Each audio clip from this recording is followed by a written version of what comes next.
Good morning, everyone. Welcome to First Things First. I'm Jenna Wolf alongside Nick Wright, Brandon Marshall, Kevin Wild. It was so fun yesterday. But I was going to say, our guy Nick Wright still basking in the glory of the Clippers' loss. Somehow he has gleaned so much joy from the loss of a team he neither roots for or against. It is. It is so comical. It really is. We are going to dive. It really is fun. We're going to dive even further into it. So see if you can hold and contain yourself for like 10 minutes while we start with our top story, Nick. And our top story tonight is the game tonight. A little Thursday night football action.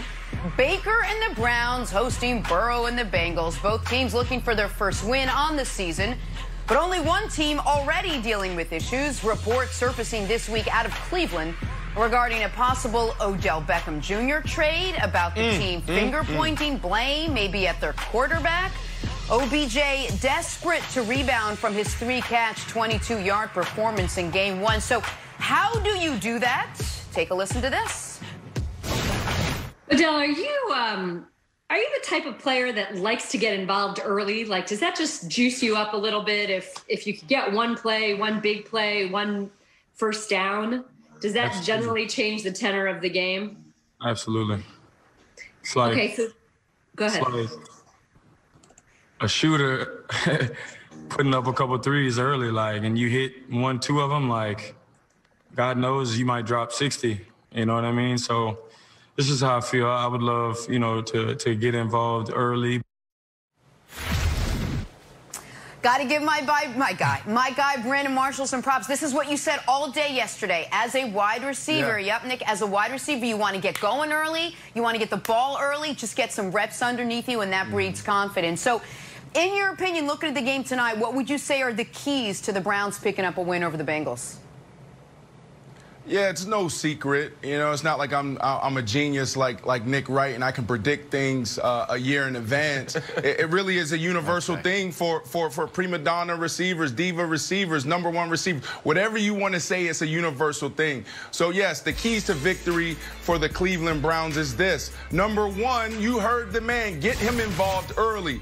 If you can get him in the first 15 plays, which are typically scripted, if you can get him 2 or 3 wide receiver screens, this guy is someone that can save you late. He said it. #2, the running game. Now, if you went into Baltimore and you got your butts whooped, they put up 38, so you had to pass the ball around the field.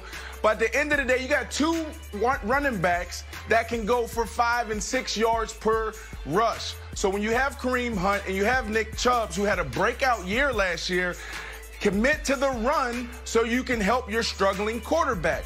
And the third thing, there's so much talk around Odell. There's so much talk around Baker. Let's not get this thing lost in the shuffle. On 3rd down, you have to go through Jarvis Landry. He is the most efficient pass catcher on your team. He has the most chemistry with the quarterback on your team. Last game, he had 6 targets, 5 receptions, 4 of them went for first down. So when you're 3 for 12 on 3rd down, you have to figure it out, because if you're in the bottom tier of in that category, you won't win the game. And the last thing that the Browns need to do if they want to be victorious tonight, they have to play better defense.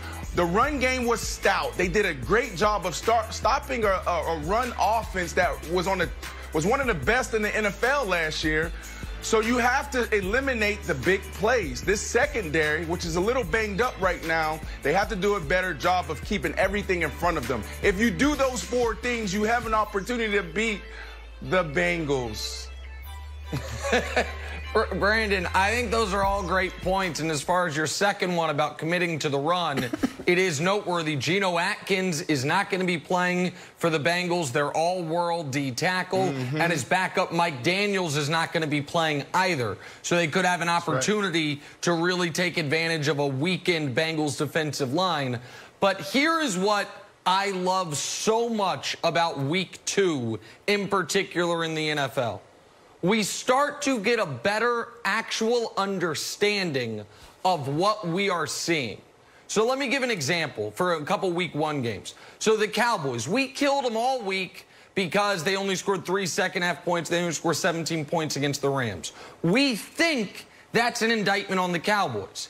There is a possibility that what it's going to turn out is the Rams with a new defensive coordinator, Jalen Ramsey, now with more than a full year in that system, Aaron Donald being Aaron Donald, maybe the Rams are going to end up being one of the 3 best defenses in football.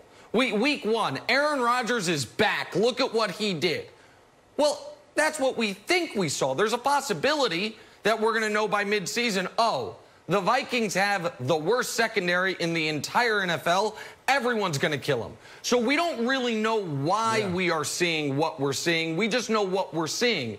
So, Wildes, why I'm so excited for tonight's game is we're going to get a better idea of, was week 1 more about how awful Cleveland is or how great Baltimore is? We're going to learn about Baltimore tonight just by watching the Browns. If the Browns lay an egg to the Bengals, then it's like, okay, Baltimore played great, but how impressive is it really? If the Browns come out tonight and do what I think they can do, which is score close to 30 points, look sharp, look effective, hold Joe Burrow down, then I think we're going to say, okay, the Ravens are just even better than last year, and you shouldn't overreact and trade Odell and freak out over playing them in week 1. So that's what I'm looking to see tonight. Was the week 1 Browns-Ravens game, Wildes, more about how great the Ravens are or how bad the Browns are? Okay, so what if it goes really bad, though, Nick? Like, I'm ready, and I'm very early on this. You know, I like to be an influencer, Nick. I like to get early on the trends. Oh, yeah. Absolutely. Yeah. And let me know if you're coming with me. I think we got to get our first things first jackets. Jenna, you can come too. I know you're here too. Our first things first hats, those boots with the spikes on them, and we are going to climb the mountain of must win and plant Baker Mayfield's flag at the summit. Already? If you lose to the Ravens, they're Super Bowl contenders. But if you lose to the fellow #1 pick in the Battle of Ohio to a rookie on a short week, woo, this might be must win. I'm going up the mountain and planting my Baker Mayfield flag. But that is an extension of Baker from last year. No, that's not based on week 1. This is a must-win for Baker Mayfield based on what we've seen the last year and a half. I don't know if it's a must-win for the Browns as much as it is a must-play better for Baker Mayfield, Brandon. What do you think? Yeah, it's a Baker flag. It's got a picture of his face, guys, not the Browns. A Baker. I stand corrected. You're right. Let me try to create some sympathy for Baker a little bit, right? All right. Think about this. In the last 2 years, he had 3 different coaches. He had Hugh Jackson, and we know how that ended. He had Greg Williams to come in as the interim head coach. And then Soup Kitchens, Freddie Kitchen comes in, and he's to blame for that because he stood on the table for this guy.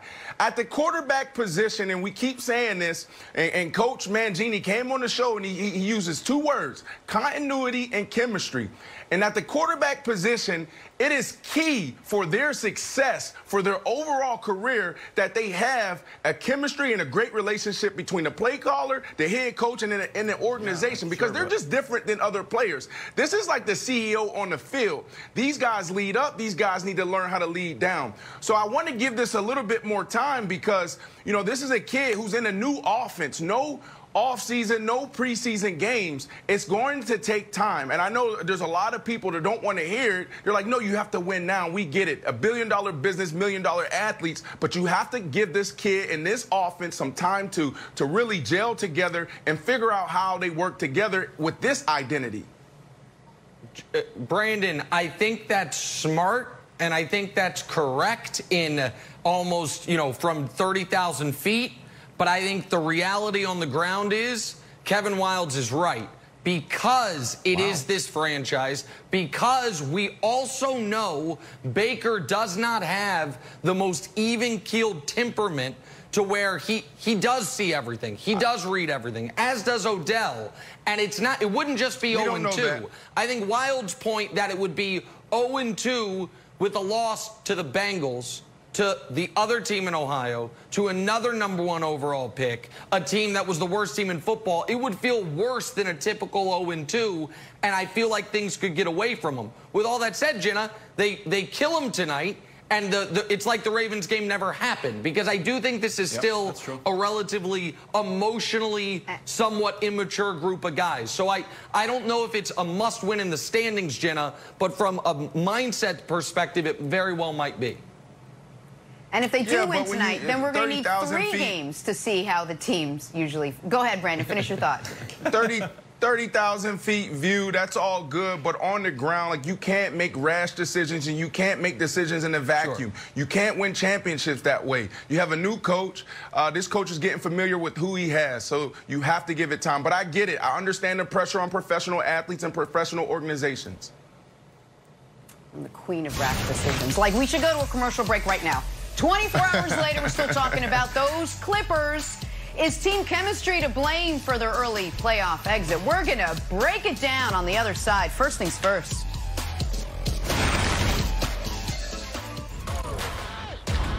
Start your Saturday strong, 10 a.m. Eastern with the Big Noon Kickoff Show, followed by the Big Noon Game of the Week. Houston taking on Baylor on Fox and the Fox Sports app. All right, gentlemen, time for 4 things first. Collection of things we saw, we loved. Brandon, you loved Zeke's new tattoo.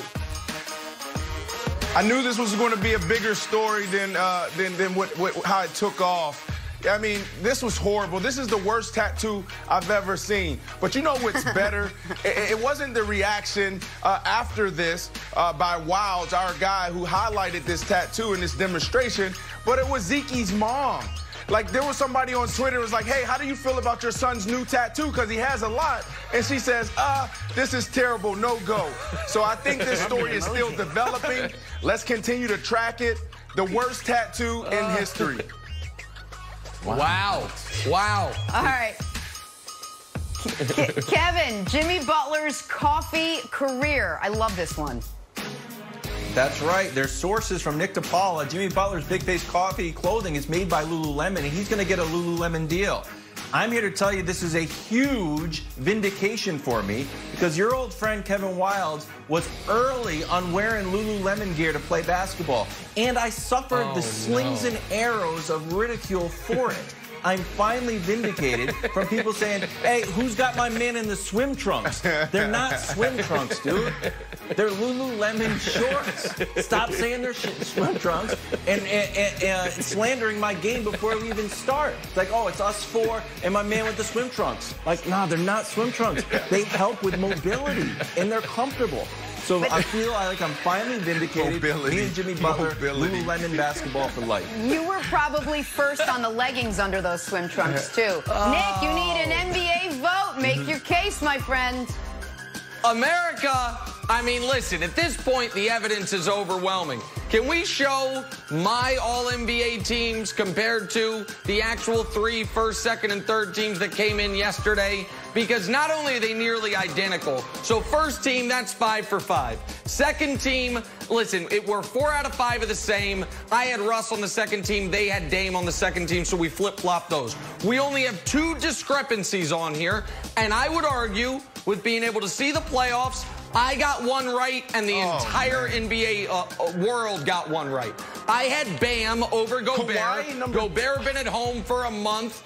Bam is making the block of the playoffs. Now, I had Middleton. They had Jimmy Butler. Jimmy Butler, would appear through the light of the playoffs, maybe is a more impressive player than Chris Middleton. But that's 12 out of 15, exact right, exact place. 13 out of 15 right, the same player as all the voters, and then 2 discrepancies. Kevin Wildes, call in to your good friend Adam Silver and get me the vote.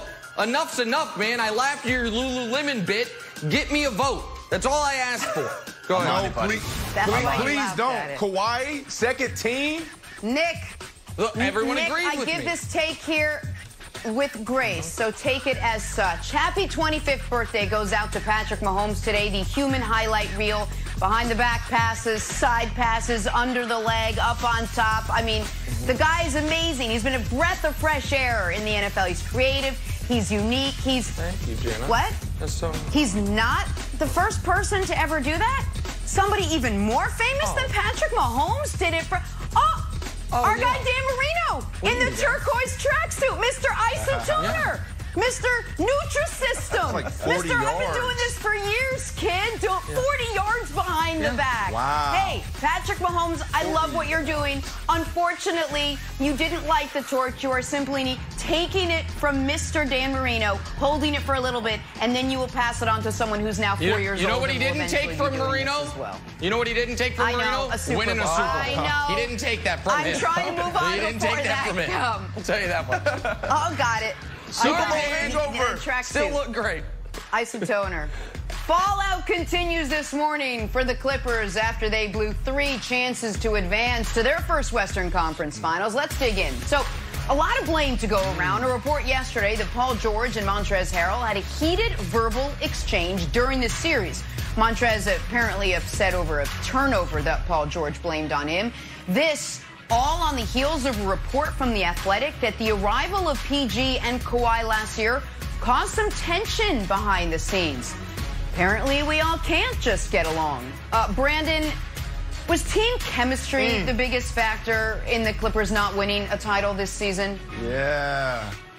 Now we're getting to the root of these issues. Oh, a team down 3-1, they come back and win. Oh, we blame it on minutes. We blame it on we didn't have a raw speech. Now we're starting to see the root of these issues. When there's no chemistry, when there's guys in the locker room fighting, on the sideline fighting, it starts to tell a bigger story. Now, is it a huge issue that there was an incident on the sideline? No. This happens all the time. It happens every single game. Okay, you just got to watch a little closely. But what's bigger is what was said. What he said was, oh, you think you know everything. No one can tell you nothing. That's a big issue because now we're talking about the root and something that may been affecting this locker room since day one. You have a team that's allegedly embraced small ball and a new, not small ball, excuse me, but embraced load management and embraced something a little different approach than most teams. And then it seems like the locker room really didn't embrace this. So when you start to hear these rumblings, it makes you think, what else is going on? Because when you have a team with 2 superstars, 2 top 15 players in the NBA, and they lose to the Denver Nuggets, who I think is the better team, but I think myself and Nick were the only ones in America to pick them. You start to wonder what else is going on because it's more than just X's and O's. It's more than just, drawing up plays. So something else is going on here, and I think this story is still developing. So let's pay close attention to this. You know what I always like in horror movies? The scary autopsy guy.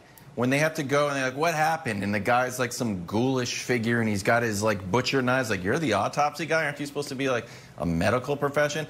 That's what is happening to the Clippers. And the scary autopsy guy is Nick Wright. And he's carving up the Clippers' corpse with just joy.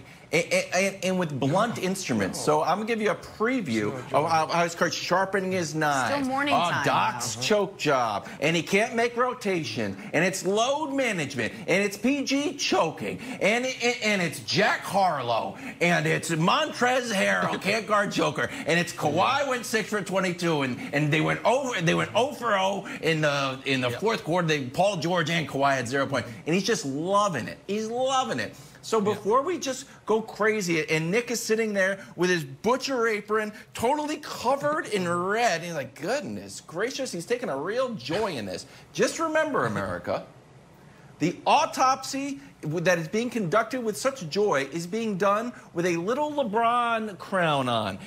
All this Clippers slander you hear has a big dose of anger because poor Kawhi Leonard and the New Balance marketing executives put the tagline that said, "This is my city," and gave him a little crown keychain. That's it. And that has fueled Nick's fire. So go ahead. Let it burn, Nick. Burn it down. Go ahead. Here we go. Okay, so listen, your analogy was almost great, Wilds, because had the Clippers lost in a 7-game war to the Lakers, you would have wanted an autopsy to find out why it went so poorly for them. But because they lost the way they did to the team that they did, if I am the guy in the morgue, I don't need to conduct an autopsy. They bring the body in. They're like, what do you think the cause of death is? And I'm like, I don't know, the giant gunshot wound? That seems like a good place to start. And the place to start with the Clippers is with the guy you mentioned, Kawhi Leonard, we are finding all these reasons to figure what could have possibly happened to the Clippers down the stretch of these last 3 games. Well, could it possibly be their best player stunk up the joint? Can we show what I thought was a hilarious and great tweet last night? I was scrolling through Twitter and I saw. Can we show that real quick? Because, I mean, the tweet's from me, but don't worry about that. Worry more about, look at the time score situation. That is the Clippers up 12, and look at Kawhi Leonard's stat line. At that moment in the game, Kawhi was playing great. The Clippers were playing great. He had 12 points on 9 shots. He finished the game with 14 points on 22 shots. That's 1 of 13 the rest of the way. We don't need an autopsy to figure out why they fell apart down the stretch of games 5, 6, and 7. You just got to look at this. Game 5 down the stretch, Kawhi played well, I'll give him credit. Game 6 down the stretch, Kawhi was very shaky, as was the team. And Game 7 down the stretch, he was awful. Why did the Clippers, why did they have the chemistry to go up double digits in 3 straight closeout games and then fall apart? Because of that. Because their best guy wore down. Because their best guy, whether maybe it was, you brought up LeBron, not me, but I'll continue it, Wilds. Maybe the pressure that's been on LeBron for 15 straight years that Kawhi was feeling for the first time in his career weighed him down far heavier than the crown that sits on LeBron's head weighs him down. I don't know. What I do know is we are trying to not Occam's razor this. Let's just go. The most obvious, simplest answer is probably the right one. Why'd the Clippers lose, Brandon? Their best players stunk late. And nobody wants to criticize Kawhi because you disagree? Then tell me. Then you tell me why they lost. Talent only takes you so far. It reminds me a little bit of KD and Draymond Green in the Golden State Warriors. Talent only takes you so far because when things hit the fan, right? Chemistry is what you have to lean on because you start to think about, all right, I just had this confrontation with my teammate on the sideline, but I don't want dinner to be awkward Friday night. We made reservations to this amazing steakhouse, and then you start thinking about the times where your wives booked a vacation for you for the off season. You're like, you know what? Things is tough right now in the locker room, but do I really want to go to Cabo with this guy and his wife and things being rocky? Let's just talk it through right now. Chemistry is everything. We saw LeBron do it with his teammates. You had Antoine on yesterday talking about the thing that he loved about LeBron is how he see AD at his house all the time and how he gets all his guys to buy into one thing. That is built off of the court. That is built off of the field. So chemistry, Brandon, we can't take that for granted. This is a big deal. That's fine, but guess what? If it is chemistry, that's on Kawhi too. Because chemistry comes from the top down, the best player down. So, choice A or choice B, it's the same answer, Jenna. Right. You'll find a way. You'll find a way to crush Kawhi. If this is the team they bring back next year, though, there's going to be a lot of figuring out to do, switching gears. Hey, we may have figured out what's motivating Aaron Rodgers.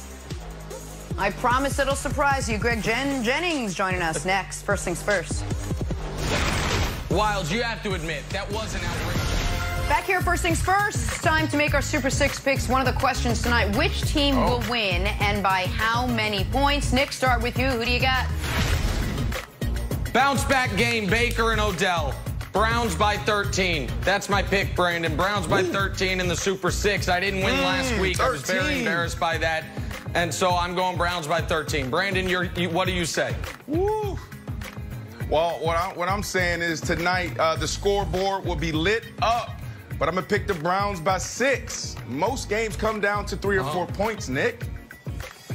Oh, you got why'd you pick 6 then? If it's 3 or 4 points, I'm going to go 3 points. I'm going to go Bengals by 3. The football gods look kindly on the Bengals in the missed kick last week. I'm going to say Bengals by 3, Jenna. All right, I'm going to say that I agree with you, but nobody asked. Make sure you get your picks in before Sunday for your chance at a shot at $25,000 of Terry Bradshaw's money. For much more information, scores, info, all of it, you can always head to our Fox Sports app. All right, moving right along, we welcome in Greg Jennings now. Busy weekend for Mr. Jennings. He's on the call for the Packers-Lions game this weekend. It's a good thing you're not doing the Pacers game. They're not even playing. It all starts Sunday at 1 o'clock on Fox. We wondered which Aaron Rodgers we'd see this season after the team drafted Jordan Love. Turns out it was the great Aaron Rodgers. 364 yards, 4 scores last weekend. Greg, there's this narrative out there that the Packers only drafted Love to light a fire under Rodgers. It appears that it worked, at least thus far, in week 1. You buying it, though? No, I'm not buying it. I mean, if the Packers drafted Jordan Love to light a fire under Aaron Rodgers, then if that was their initial motivation, it worked. But I think a lot of this had to do with this is the second year with himself and Matt LaFleur, this offense. This entire unit offensively has a second year now of this scheme and understanding and trusting it. But even more than that, talking to Aaron Rodgers this past weekend, he just really have found who he is. And I know a lot of us have talked about what he does as a leader, and we know some of his personal battles or whatever they may be, but he cares about winning. And anytime you have a player that caliber that hasn't played up to the level of play and standard, not only by those around him, but himself, and he admitted to that. I haven't been as good as I know I've needed to be for this team to be successful. He knows that. Now, as a player, Brandon, you also know this. When a guy comes in and you know he plays your position, you're not so much concerned about him, but you're mindful of him. You know why. We know that when a guy gets drafted that high, it's like are they trying to usher me out? Do they think I can't get it done anymore? And so, yes, it did light a fire underneath him. I don't think that was the initial reason for the draft pick of Jordan Love. They wanted to be secure at that position moving forward, giving if Aaron Rodgers, whether he ends his career there or moves on somewhere else, they have an option. I don't know, Greg. I mean, you know this organization better than we do, obviously. But this is interesting. I mean, I don't know if we've ever seen a scenario like this where a team has, a once-in-a-lifetime quarterback leading the way, and then you go draft a guy just to spark a fire underneath him. But this is interesting because it really is a win-win if you think about it. If he is the guy that you're saying he is, where he's got a little too complacent, he's a little too comfortable, and it lights a fire and he goes out and does what he did in week 1 throughout the entire season, then you win. If he doesn't, you have a quarterback that you can transition to and you can toss the ball to when you kick him out. So I don't know, Greg, this is interesting. I guess my question for you is, because you've talked to him, you've been around him, you've caught so many balls from this guy. Is he someone that needs to be motivated externally? That's a great question. And when you out from the outside looking in, you would think, no, Aaron Rodgers don't need any external motivators. He's an intrinsic motivator. But if we think about the history of Aaron Rodgers, if we think about all the things, the clippings that we know he's heard, the rebuttals that he gives in his media press conferences, he listens to the external noise at times, and he has throughout the course of his career. Now, maybe that has changed, but when you've done that, when you've entertained it, it typically sticks with you. You just learn how to manage it and deal with it a little better. But he definitely listens to all the outside, and how it impacts his play or affects his play is how it's displayed. Hey, Greg, a lot of this narrative, a lot of it started with Trent Dilfer and his podcast with Ryan Russillo, who's been doing a lot of bicep curls, by the way. And Dilfer said that the Packers organization, or just professional football in general, said you got to be a puppet master. You got You have to motivate the players any way possible, and if it hurts his feelings, so be it. Get some Kleenex. That was Dilfer's words, not mine. But I think the other issue that we were all concerned about when we talked about the original draft is not that they got Jordan Love. It's that they got someone instead of a wide receiver, instead of a true weapon for him. Do you think because they had such a prolific offensive showing week 1 that concern is off the board now? No, I don't think it's off the board. And when I look at their roster of receivers, they do have talent. They don't have the names to go with what we consider the talent. Yeah. But they trust Allen Lazard. They actually believe that Allen Lazard is the next guy. And then you see what Marquez Valdes-Scantling was able to do.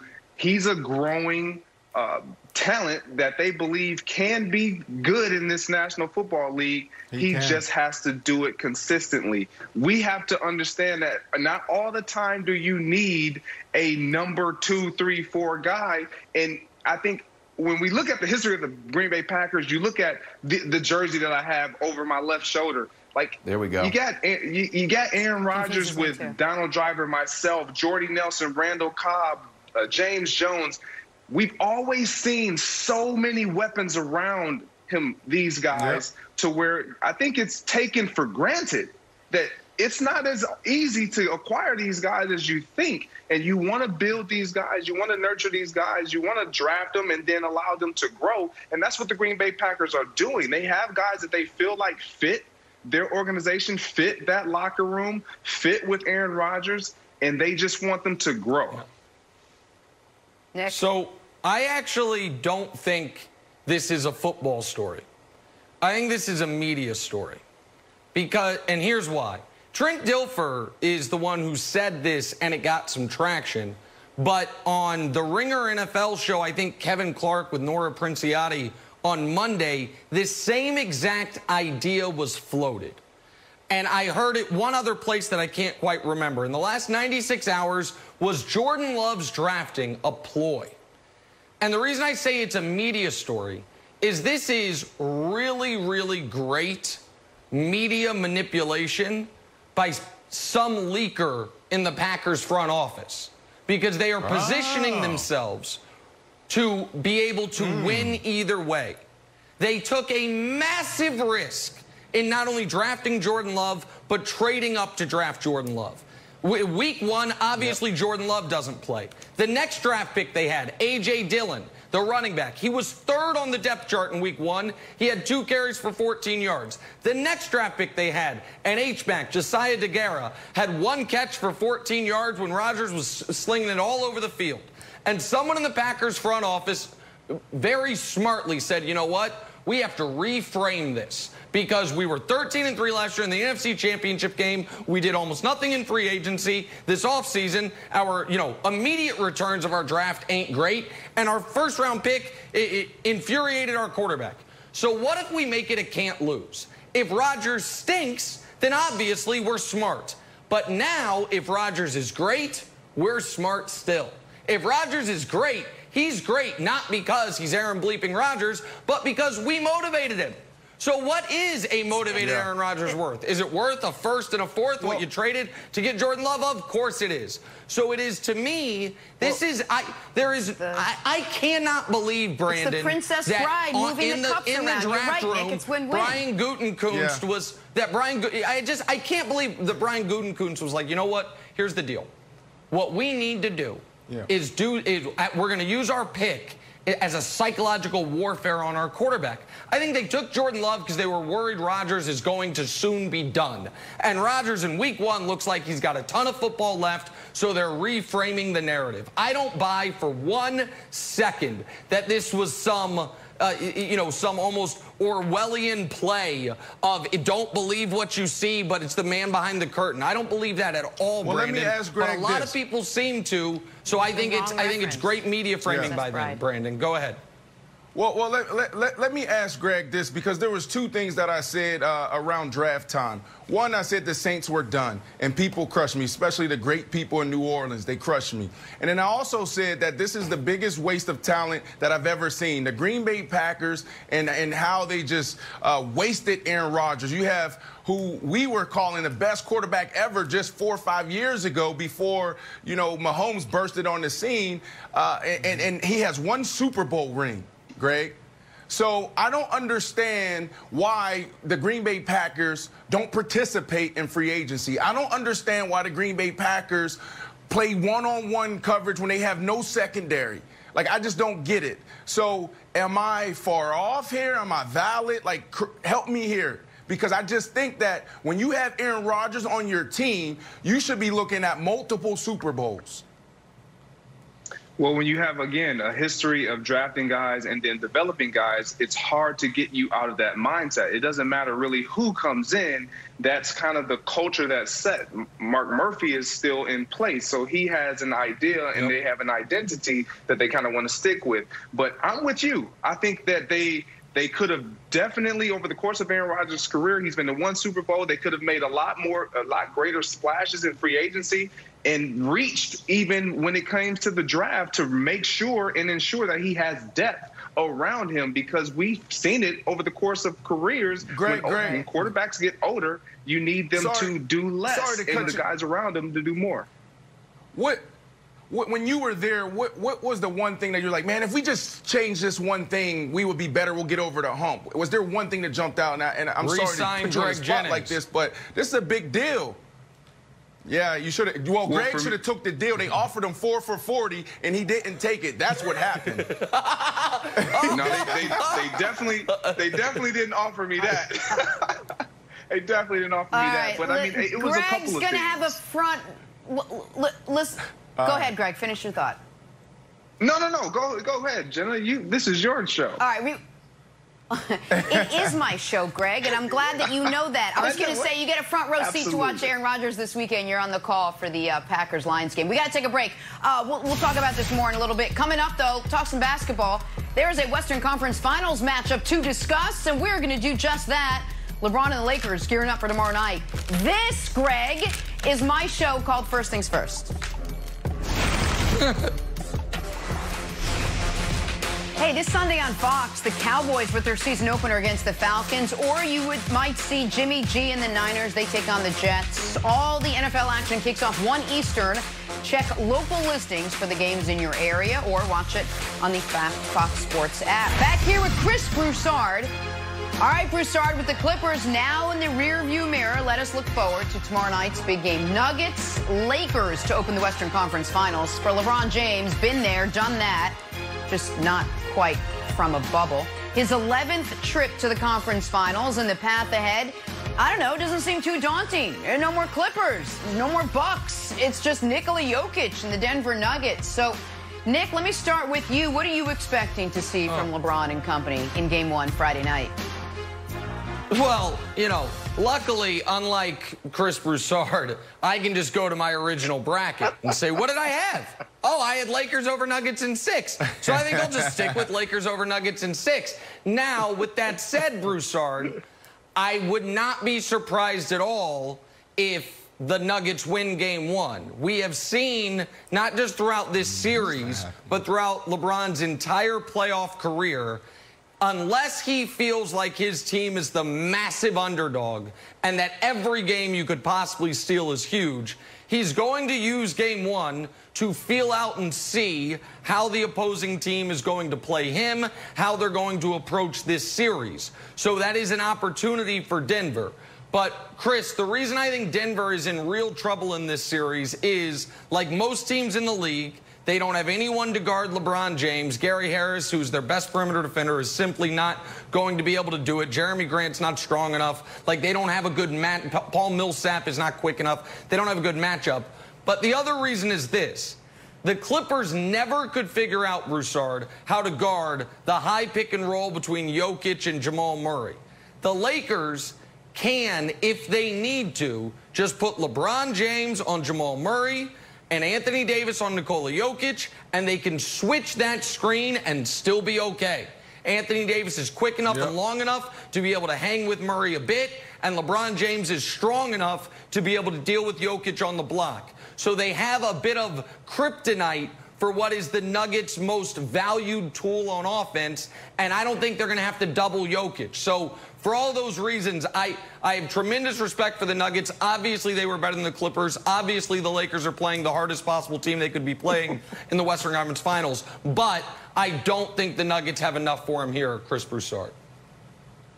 They don't. And look, I'm with you in that I wouldn't be surprised if Denver wins tonight. And I wouldn't panic. I wouldn't think, oh, wow, maybe they'll win this series. We've seen the Lakers lose the first 2 games in the previous 2 series. But I do expect the Lakers to win.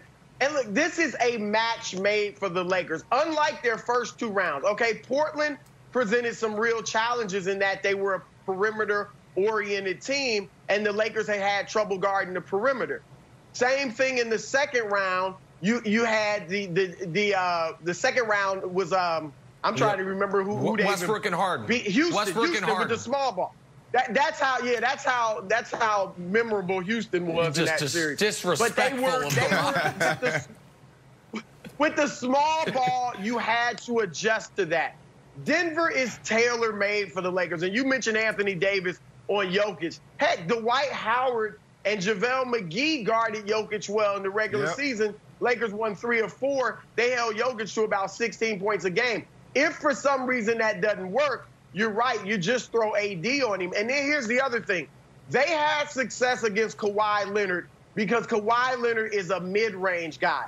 So they would funnel him into traffic in the mid-range, and Kawhi's going to pull up in the mid-range and shoot the jumpers, but they could collapse on him and give him trouble there. LeBron's not going to stop in the mid-range. LeBron is going to go all the way to the rim, and Denver has no rim protection. As great as Jokic is, he's not a rim protector. Correct. So they've got real problems in this matchup with the Lakers.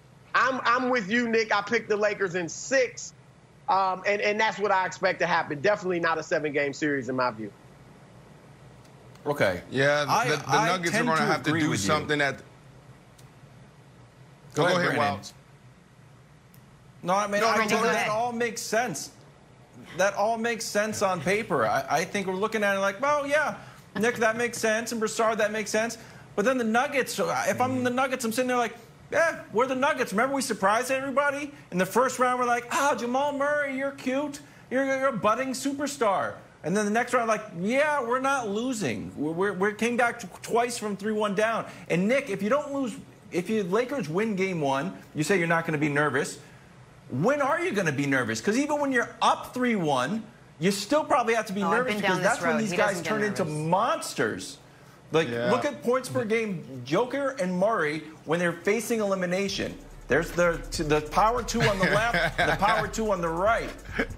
I don't know when you start to feel confident, because even when you're about to close out the series, that's when these guys are going to explode. So, look, I think the Lakers win, but there's been a lot of newspaper print wasted writing the Nuggets off. Well, I don't know if it was wasted because they're going to have to do something they've never done before. You know, last night when I was really looking at this, I'm like, okay, well, how did the Nuggets get here? And it's really easy. It's 2 guys, Jokic and Murray. And when you look at the regular season, Chris, you talked about it already, right? The Lakers won 3 of 4. And Jokic, you know, they dominated Jokic. They were able to defend him. The Lakers did a phenomenal job last series against Portland, who has a really good big as well. So when you look at Jokic, he's going to have to do something he's never done this season against the Lakers. And then when you look at Murray, Murray was a guy that was just average. And I say it again, you know, I don't know if it's a flash-in-the-pan type talent or a flash-in-the-pan superstar, but his 4 biggest games came in the bubble, in the playoffs. So when you look at that, it makes you wonder who else is going to step up. Maybe it's Michael Porter Jr. You know, he came out and said, you know, we got to get other guys involved. Well, if they want to have a chance, then they have to get other guys involved. And this might be his opportunity to show who he is and back up his words. Gary Harris, Millsap, all those guys have to play big. And they can't just wait until Game 5, Game 6 when their back's against the wall and Delta has their private jet on the tarmac. Like, you have to do it game 1, game 2. So I'm excited to watch this series, but at the end of the day, this is the Lakers series to lose, as we all know. All right. And the next time LeBron James blows a 3-1 lead will be the first time. Hell, the next time LeBron James blows a 3-2 lead will be the first time in over a decade. That is simply not Denver's idea of coming back on this team. That's not going to happen when you have the greatest player ever on the other side of the court. And the regular season numbers are worse for Denver than folks even acknowledge, because they lost 3 out of 4, but the one they won, LeBron didn't play. So they played the Lakers 3 times when LeBron played, and they were 0 for 3. And lastly, what the Lakers will do that is beyond me, Jenna, why the Clippers refuse to, they will, instead of settling for the mid-range, go to the rim to get Jokic in foul trouble. Jokic was out of foul trouble in that series, not through any doing of the Clippers. Not through any doing of his own, just because the Clippers weren't attacking. If you can get Jokic in foul trouble, the Nuggets have no shot whatsoever, and the Lakers will attack. And so, listen, the Nuggets are an excellent team and a very, very good story with 2 young stars. This is a brutal matchup for them. In their defense, Jenna, it's a brutal matchup for every team in the league, because the Lakers are the best team in the league and have been all year. As you always say, they just might be in over their skis. All right, let's take a break. Switch some gears now. Talk a little football. The relationship between Baker and Odell is the big one heading into tonight's Browns-Bengals game. We set the table next. First things first.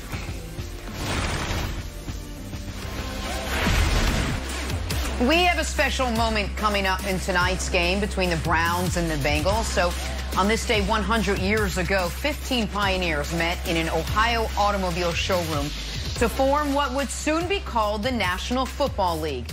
During tonight's Battle of Ohio, halftime will shift from Cleveland to Canton for a special ceremony honoring the 25,488 athletes to ever play in an NFL game. And one of those 25,488, our own Brandon Marshall. Brandon, I'll start with you. How special is it to be part of that elite group of athletes? Extremely special. It's an honor, it's a blessing, it's a privilege. When you look at the landscape, there's a little over 1 million boys and a handful of girls playing high school football right now as we speak. Out of that million, there's around 6% that make it to the next level, the NCAA. And then out of that, there's around 70,000, seniors and juniors that's eligible to make it to the NFL. And there's only 1% that makes it to the next level, that being our great game in the National Football League. So when you look at those numbers, you have to look at yourself and say, how did I make it through that? Why me? How me? When I really just sit back and reflect on the last couple years, it's truly a blessing. So, hats off to all the guys that made it to the next level. No, and Brandon, those numbers are a great reminder that on these shows, when we talk about who's playing well, who's not playing well, who needs to get better, we are talking about the 1% of 1% of 1%. The best in the world, and one could argue for the most of these guys, the best in the history of the world at what they do. And the NFL last year was obviously their 100th season. They did a whole celebration surrounding that, and then tonight celebrating the actual date of the 100th anniversary. And it's perfect. It's the 2 Ohio teams, and the Hall of Fame's in Ohio, so it works out great, Jenna. All right, let's get back to tonight's game now. The aforementioned Browns-Bengals. Baker hosting Burrow. Both teams looking for their first win. Only one, though, already dealing with issues. Reports surfacing this week around Cleveland regarding a possible trade. About the team finger-pointing blame at their quarterback. OBJ at the center of it all. Odell, desperate to rebound from his 3-catch, 22-yard performance in Game 1, said he wants to get involved early tonight, echoing that which Brandon Marshall has been saying all week. Greg Jennings is back with us now. Greg, let's start with you. What would a loss to the Bengals mean for Baker and the Browns? It'll just mean that they're 0-2, and with a long season ahead of them, and a lot of frustration brewing. I look at their week 1 and just the flow of the offense, and some of the things that stood out to me was not just the fact that Odell didn't get his first target till almost 5 minutes into the second quarter, but just Baker Mayfield and his progression. When you look at a team like the Baltimore Ravens and what they can do as far as applying pressure and the different looks that they will present, a quarterback has to be mature in what he's going to see and then react to it. One of the ways that quarterbacks get around that is by using their cadence. And you don't see Baker Mayfield using his cadence so that he can get a pre-snap read or a possible jump or somebody giving a tail sign so that he can have an insight of what the defense is going to do.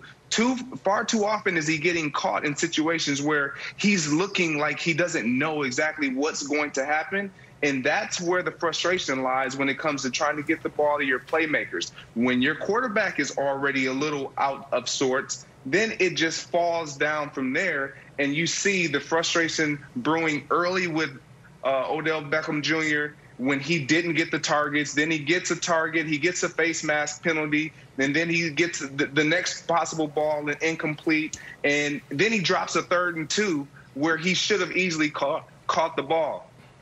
A lot of frustration. I think this is going to be a big game, and I don't think they should just try to force the ball to OBJ. Jarvis Landry, in my opinion, the best receiver on that football field, flow through him with the play-action running game. Wow. Whoa, that could be a segment in itself, but, I'll just leave that right there. But anyways, fortunately, I was one of that 1% to make it to the NFL.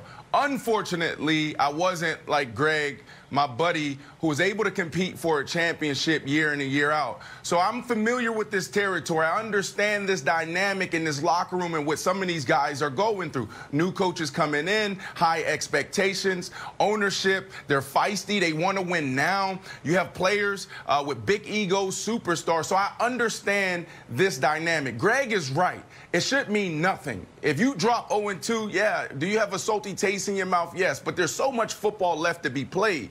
But when you look at this dynamic, it reminds me of some of those teams that I played on where we had huge expectations. The standard was set high, whether that was in Chicago or even the last stop that I made in Seattle in 2018 when they broke up the Legion of Boone and you had Russell Wilson now giving the organization like, okay, there's no Richard Sherman. It's your team. Okay, what are you going to do with it? Pete Carroll was under a lot of pressure. He was in his last year of his contract. The general manager, Snyder, he was in his last year of his contract. So we dropped 0-2. And when I tell you the tension and the pressure, not only in our locker room, but in our walkthroughs, when we got on the bus, whatever we did, we knew if the next play wasn't good enough, if the next game wasn't good enough, you could potentially be beat.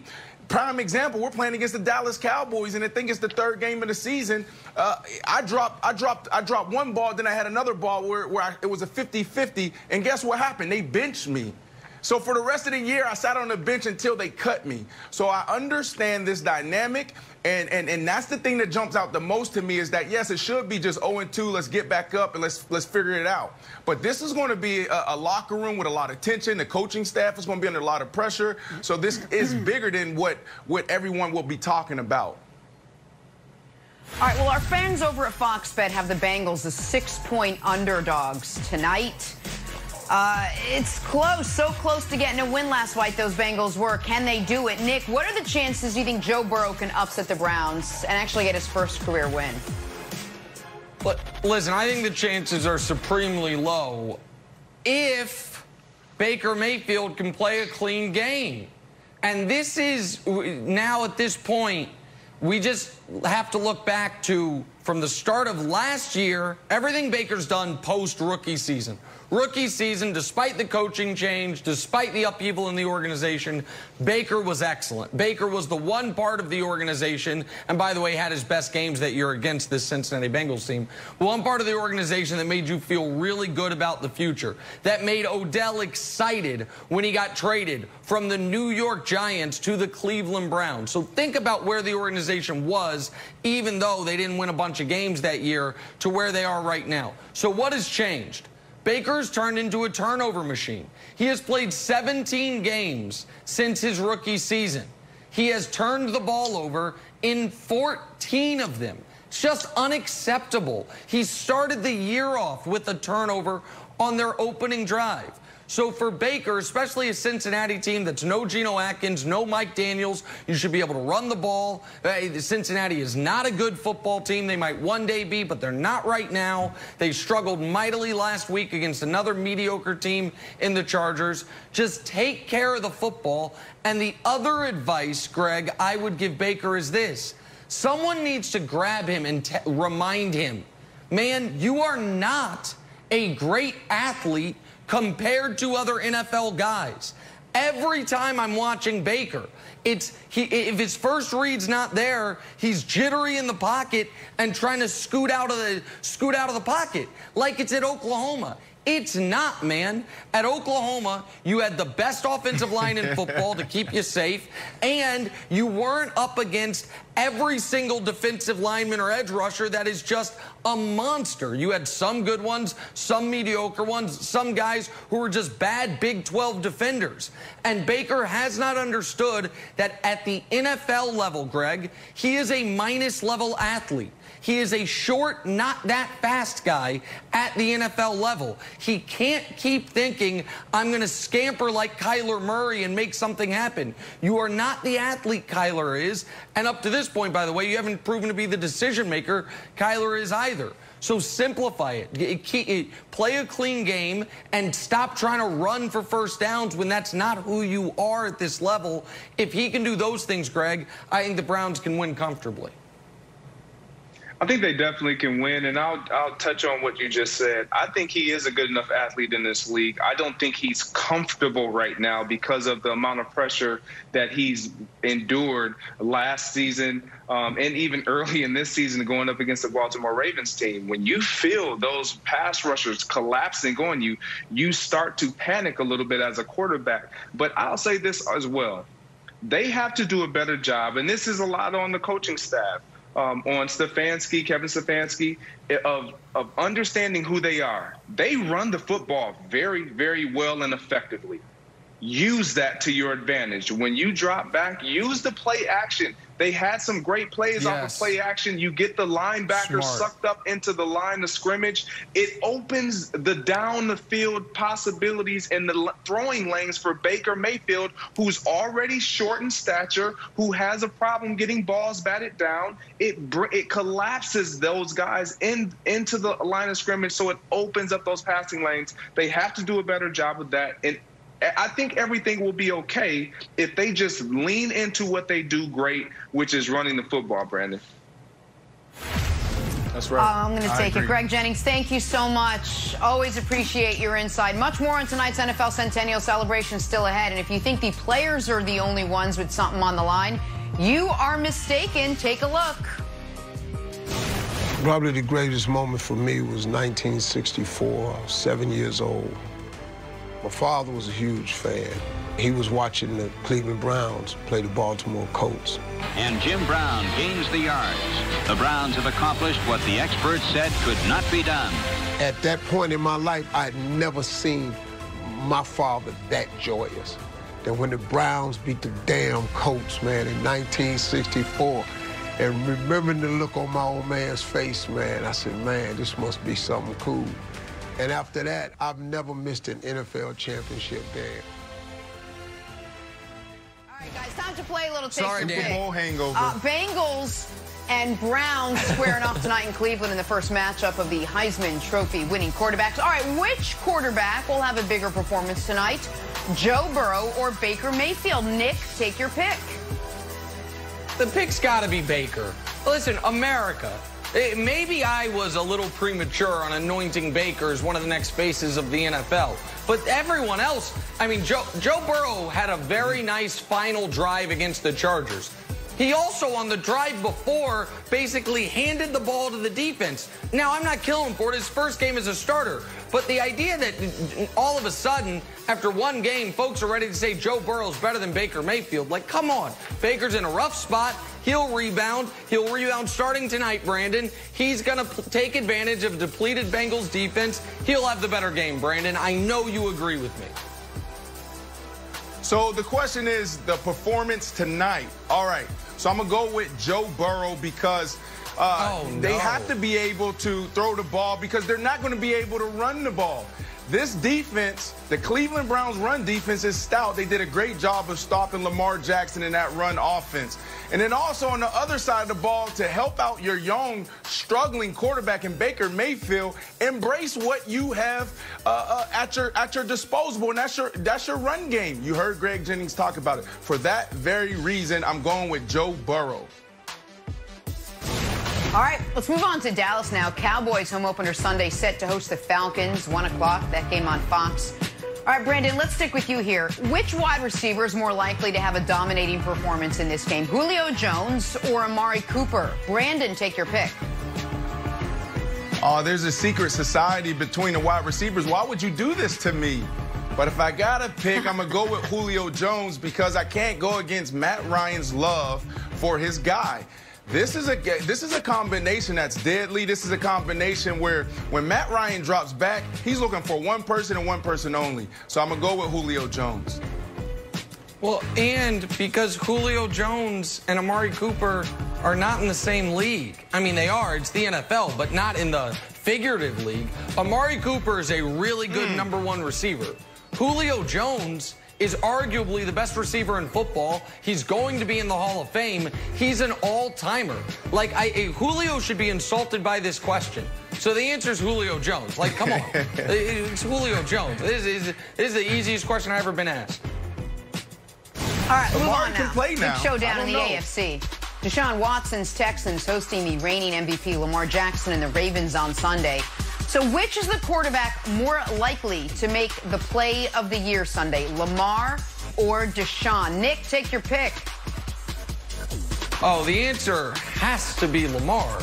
I mean, against this Texans defense, with his ability to scramble, with his ability, we saw it already in week 1, improved downfield passing, all of that going for him. On the flip side, you have Deshaun behind that beleaguered Texans offensive line. It's going to have Calais Campbell and company just attacking him repeatedly. To me, it is absolutely Lamar. If I'm Deshaun, I'm just trying to get out of this game alive, given what the Texans put in front of me from the line standpoint against that Ravens front seven. So I say Lamar, Brandon.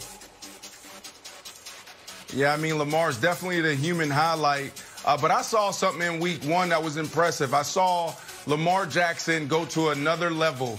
He is now relying on his arm more than his legs. He's sitting in a pocket, and he's really progressing nicely and going through his progression and working his offense organically. For that reason, I'm going with Deshaun Watson because I see a guy on the other side of the ball who's like, you know what, this is easy. I'm playing against little boys out here, and he's dinking and dunking and taking off when he needs to. But Deshaun, he has to make the play of a lifetime to beat the Baltimore Ravens. Every time he drops back, it feels like it's something dramatic. So I'm going to go with Deshaun on this one. Okay. All right, I like that angle. That's smart. Good reason. Let's finish up talking Brady in the Bucs. Looking to get back on track Sunday when they host Carolina on Fox. Kickoff set for 1 Eastern. Brandon, back to you. Who is under more pressure to win on Sunday, Bruce Arians or Tom Brady? Take your pick.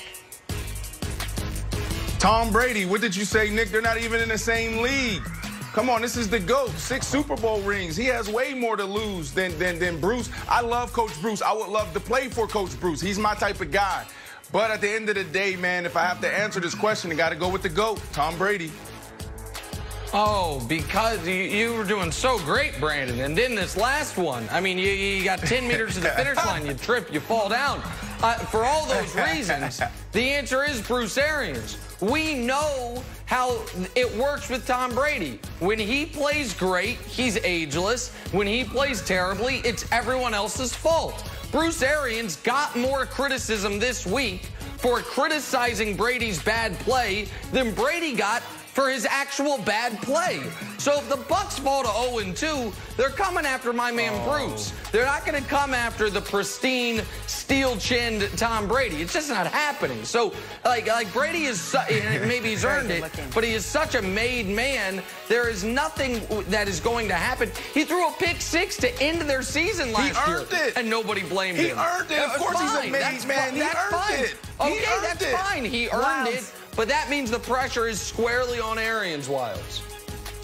Jump in Yes, here. if Tampa Bay loses, we're coming after, Patriot Nation is coming after Bruce Arians. Specifically, if Gronk doesn't do anything. Last game, went 2 for 11, 5.5 yards. That's not getting it done. His average is 14, 15, 21, 16. It's time for Gronk. If Gronk doesn't have a big game, I'm going to carve up Arians. All Patriot Nation is. Yeah. Blame game going around. This is how it works. Is tonight, not including me, is tonight a must-win for Baker and the Browns? That's next. First things first. No. Sunday on Fox, Dak and Zeke lead the Cowboys in their home opener against Matt Ryan and the Falcons. Or you may see Jimmy G and the Niners taking on the Jets. All the NFL action kicking off 1 Eastern. Check local listings for the games in your area or watch it on the Fox Sports app. All right, time now for stories to start your morning, sponsored by Ram Trucks, built to serve. Talking Clippers now, the fallout continues for the team many picked to win it all this year. Reports of tension between players. The latest, Paul George and Montrezl Harrell in a heated verbal exchange during the Nuggets-Clippers series. This all on the heels of a report from The Athletic that Paul George and Kawhi's arrival had created some friction behind the scenes. Nick, was team chemistry the biggest factor in the Clippers not winning a title this season? No. Listen, folks, can we just please go Occam's razor on this like we do with almost any other NBA team that underachieves? The most simplest answer is probably the right one. Their best player was not good down the stretch of these games. And we should have seen it coming, by the way. Let's just post-restart. How did the restart start? Lakers, Clippers, everyone watching. And how did that game finish? Kawhi Leonard, ball in his hands. And what does he do? He gets locked up by LeBron and throws. Paul George saved me. And that game ends in a Clippers loss. Later in the restart, you're playing the Phoenix Suns. And what happens there? Kawhi Leonard is not matched up on Devin Booker. He's on someone else, comes over to help. In your eye, game over. Oh, it didn't matter. The Clippers don't care. Well, did they care about the playoffs? How about Luka? Who's guarding Luka on this play? It's poor Reggie Jackson and Ivica Zubac. Or it's poor Reggie Jackson. Kawhi Leonard off in the corner. In your eye. So on the defensive end of the court, we saw throughout the restart in the first round, he didn't quite have it. And then on the offensive end of the court, at the end of these games, he was brutal. Just show it. Game 5, chance to clinch the series. He's actually pretty good at the end of that game, but the team blows it after Marcus Morris yells at Paul Millsap. Game 6, you're up 18, and he's markedly below average at the end of that game as they blow that lead. And Game 7, you're up a dozen late in the second quarter, and the rest of the game, he goes 1 for 13. And just circle that far right column. Why are the Clippers not playing anymore? That's why. Because their best guy was awful in their biggest spot of the year. I mean, Marcus Morris yelling at people is not news, and it's not new. It's Marcus Morris being Marcus Morris. And this idea of, people were upset when they signed Kawhi and Paul George. Well, that's funny, because Lou Williams and Patrick Beverley were at a casino back when that was a thing we could do, right when the free agency announcement happened, and they went on the internet and said, it's over, and took a video. They seemed pretty damn happy in real time. It didn't work out the way folks wanted it to, Brandon. And I think maybe chemistry would have held them back in a series against the Lakers. But in this series, if Kawhi is better in the fourth quarter of these games, they win one of them. Simple as that. He was bad in the fourth quarters of these last 3, and they lost all 3. It doesn't have to be more complicated, Brandon. But it is complicated. It's always complicated, Nick. I get it. I mean, it's a billion-dollar business. You got multi-million-dollar athletes. You got a bunch of egos that you have to manage and deal with on a day-to-day basis. Kawhi Leonard, the way he's gone about his business the last couple years, I understand why people want to hold him more accountable. But he's never been LeBron James. He's not LeBron James. But when you talk about this, chemistry is everything. Talent only takes you so far. And now we're getting an inside look into what really brought this team to their knees. This is why they collapsed. It's not Kawhi Leonard. Come on, man. He's just been Mr. Consistent the last 2 years. The last series, he did a phenomenal job. I mean, 29 to start the series, 32, 35, 36, something like that. You know, it's not exact, but he played well. Of course, he's going to be tired when he's trying to carry his team. You got Paul George, who's in and out. You got Montrez, who's not in shape. Like, it's just too much weight for this guy. So I know you want to talk about LeBron and his history and what he's done, but it just comes down to chemistry, and we're seeing why they collapse. Because when things hit the fan, chemistry is the only thing that gets you through it, because there will be tough times. Every team has it, right? And when you're able to look at a guy and say, you know what, I just had dinner with you, so I understand you. You know, let's have our moment now. But at the end of the day, we're brothers, and we'll get past this. But if there's no chemistry, if there's no continuity off the court, then there's no way you're going to be able to deal with these tough moments. So this is an inside look of why this team collapsed, Wild. So you know what the most curious stat I saw today? It was from our buddy Kevin O'Connor, Nick. And do you know how many shots Kawhi took in that Toronto Sixers game? He took 39 shots. 39. And in Game 7, 39's amazing. And he went 6 for 22 in this last game. So I don't know if that's a sign of chemistry, that he's actually trying to foster chemistry by deferring. When he was in Toronto, he's like, I'm the guy. I'm going to get it done. I'm going to take 39 shots. So I think chemistry, or the lack thereof, can bear its head in a few different ways, Nick. He was worn out. After the first 7 games of the playoffs, he averaged 23 points on 40%. And by the way, apologies. Marcus Morris yelled at Paul Millsap in Game 5, but it was, I think I said Marcus Morris and Paul George got into it on the sideline. It was Montrezl Harrell and Paul George who got into it on the sideline. I have Marcus Morris yelling at people on the brain, so I got that wrong. It was Montrezl Harrell. My apologies. All the Clippers were mad at you. I think the point still remains. Yeah. The least insulting thing you've done. While we're making corrections, I know that you don't scroll through Instagram. You don't lick your finger and scroll. I just wanted to make sure I got that out there, too. Yeah. Here we go. Back to Thursday Night Football now. It was bothering me this whole time. I love Instagram. The Browns hosting the Bengals tonight. Both teams searching for win number 1. We discussed the dysfunction in Cleveland all week long. OBJ looking to bounce back after having just 3 catches for 22 yards on Sunday. He said he wants to get involved early, and perhaps that will lead to often tonight. With that, Brandon, take us through your keys to the game. Yeah, I mean, you heard him say it, and I've been saying it all week. You know, you got to get this guy involved early. This is a guy, if you get him involved in those first 15 plays with wide receiver screens, which is extended running plays, he can save you late. So that's the first key to victory for this Cleveland Browns team. The second is commit to the run. You have a struggling quarterback, you have a new system, and you have 2 running backs that can be premier starters on any other team pretty much. Use them. They're going for 5 yards a clip, 6 yards a clip. I know you were behind the sticks with the Baltimore Ravens and you had to throw it around the field, but commit to the run, which is number 2. The third thing that they have to do is they have to get the ball to Jarvis Landry on 3rd down, because going 3 for 12 on 3rd down, you won't win any games.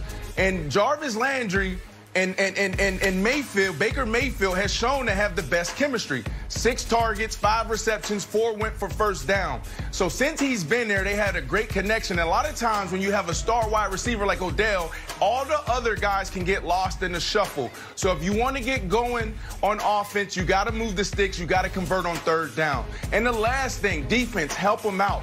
The running game, they're doing a phenomenal job eliminating the run. They did that versus probably one of the best running offenses in the NFL in the Baltimore Ravens. So what do you have to do on the back end? Eliminate the explosive plays. Make this team go 10 and 11 play drives. So if they do those 4 things, you know, this team can definitely be back on track after Thursday Night Football.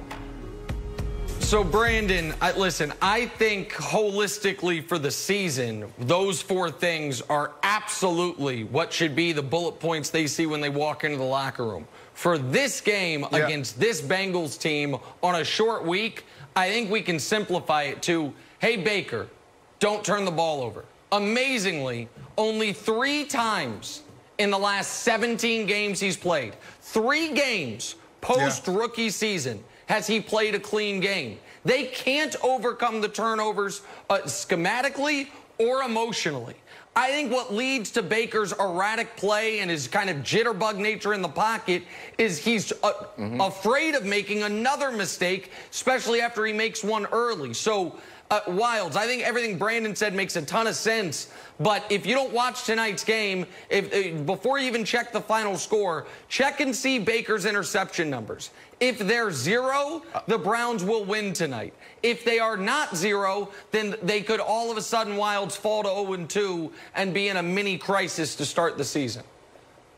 I agree. You know, they say comparison is the thief of joy. And if I'm the Browns, I'm looking across the line and seeing Joe Burrow and being like, well, we have a Heisman winner, and we have a #1 draft pick, and we play in Ohio, but our guy's been in the league for 3 years, and this guy's been in the league for 11 days. So, Brandon, I think if they lose, Kevin Stefanski's going to be like, well, you know, we got to stick with Baker, and he's going to take the heat. I don't think so. I think that new front office has no loyalty to Baker. So, Nick, I am going to climb the mountain. It's rarely summited this early in the season and plant the must-win flag with Baker Mayfield's face on it. Are you coming with me? Already? Well, week 2. I want to ask Brandon, is there such a thing as a must-win in week 2? Jenna's there. Jenna's been there for 3 years. All right, but Brandon, is there a must-win in week 2? No, absolutely not. But, you know, you don't want to feel that tension and that pressure walking in the locker room, so you want to win 100%. But they do feel that tension. Go ahead, Nick. No, I do think there's, on one side of the coin, it's you're lucky you're playing the Bengals. They're not a good team. They're without Geno Atkins, without Mike Daniels. You can get back on the right page. On the other hand, it's like, man, you almost would rather be playing a better team, so if you do lose, it's not total crisis. Like, the stakes of this game are massive in this regard. A win doesn't prove that much, but a loss guys aren't thinking about that. If you want to see Jenna start a show the way I did yesterday, have the Browns lose tonight. You want to see Jenna just start a show cackling and laughter? Have the Browns lose tonight. You want a belly laugh? I'll show you.